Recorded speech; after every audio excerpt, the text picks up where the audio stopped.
We lost Leonard Nimoy very recently, and I know that you two not only worked together, him as the older Spock, you as the younger Spock, but you formed personally a really strong bond with Leonard Nimoy. Yeah, we were very, very close, and losing him was really difficult, obviously, but, you know, I feel so grateful that I knew him and that he was such an instrumental figure in my life, and he lived a beautiful life and a full life, and so there really, in the end, I think, was much more celebration of what he accomplished and how many lives he touched in the world. And you know, we'll certainly miss him, but yeah, he's an amazing man. Hard to think of a bigger icon for especially people my generation. Yeah. But you know, when I worked at The Simpsons, I got to work, get to work with everybody. Sure. But I remember the day that everybody. You get to work with everybody, and then there was the day that I was I wasn't. You weren't around then. But I remembered when I wrote an episode, and we were looking. We said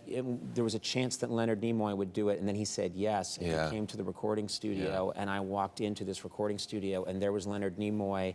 And I freaked out because he was such an indelible part of my childhood. And he just he stood for and stands for such an ideal, I think. You know, the character, of course, but he imbued that character with so many of his finest qualities that he really carried that energy through his life. He was an incredibly generous and thoughtful and talented man, and a painter and a poet and a art collector and a philanthropist and a director and I mean, he really, I don't know, we should all be so lucky to live half as fulfilled a life as he did. So very cool. There's sadness, but you know, it's tempered by the fullness of the life he lived. Very nicely said. All right, well,